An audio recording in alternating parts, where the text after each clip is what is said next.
Hey, I'm Pops, and Marvel Comics is in the headlines again. It's not a good thing. An X-Men artist is being called out by fans on social media for tracing.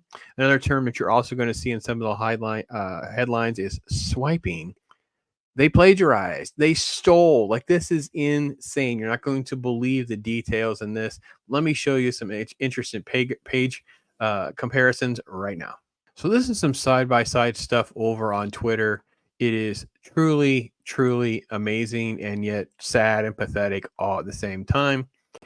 This is at Joe B1 94. Seeing this has definitely soured my enjoyment of Phoenix #1. All right, so let's take a look at that art. So on the left, AVX number 11.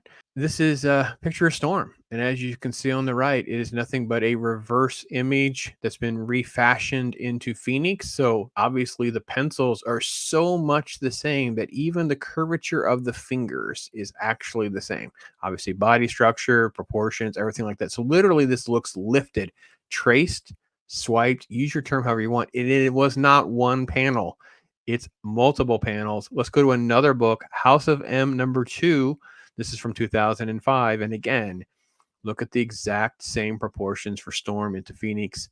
It's insane. Like, it's exactly the same thing. So I know people love to use references, but usually people are using like actual photography, maybe magazine photos, or use comics to look at maybe old stuff. I've interviewed Jinja Ninja, who talks about having a library of other people's material to see like proportions and layouts and styles and things like that. But you would never, ever just lift it like this, without just like almost being a gag or a joke, like an homage cover or something like that. That's just, uh, I don't know. I don't know. I couldn't believe this. It just keeps going though. It just keeps going. This is all new X-Men #3 from 2012. Stuart uh, Immonen. I don't even know how this guy's name is. So anyway, Alessandro Miracolo is the bottom, and you can see the proportions from Cyclops into Nova. Obviously, this looks like Emma Frost, and just it's exactly the same. The layout's the same. At least on this one, it's not like a total lift. I mean, the Cyclops into Nova kind of is like it's looks like the proportions are almost identical, but at least the proportions are a little bit different from here. But it's still a very nominal difference. Let me say this: if I went back, if this had been the only one, the only panel, I don't think this would be a topic of discussion. I think it would just be one panel. People are like, dude, you kind of lifted this panel a little bit, don't you think? It'd be like one thing, like that would be. I don't think people would have a big issue, but it's the fact that it's so many in the same book. Check out this one, House of M5, Phoenix #1 below. Look at that. This is crazy. It's I don't know if this person just had some sort of family crisis and you decide you're just going to copy and make your deadline and lie to your publisher. Actually, it's not even a different title in Marvel. It's not as though this is like Captain America or an old, outdated New Warriors book or something like that. No, this is literally the X universe, and some of them are not that long ago. I mean, 10 to 15 years ago should be content that they're referring to pretty regularly. Like, this wouldn't be content that I would think would be outside the scope of their lore and keeping things up, especially big titles. Like, this is House of M. House of M would be one of the key things. I don't know about this. That's a second gen, but at AVX, I'm not sure. But two of these are from House of M. So that's House of M is very, very important in the grand scheme of all of the X-Men lore and the things that they're going for. Moving forward, and I just could not believe this headline.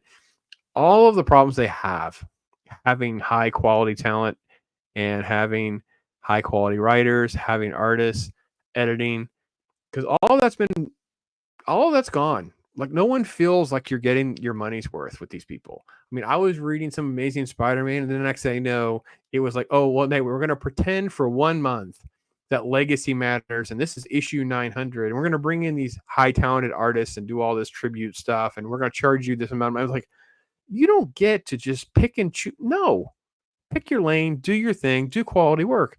No, this person got away with quite literally. This is like, first off, I would never do this, but I would need to do this because I don't have talent. I mean, I don't have talent to draw this. So I might be more inclined like, but I would never do this for like money or try to like a job or career or pretend it was mine.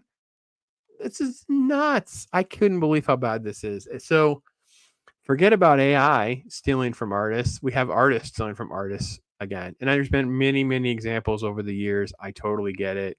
So many people have been called out on it. Some people's careers have been very stigmatized by this. They've lost a lot of fans because of that.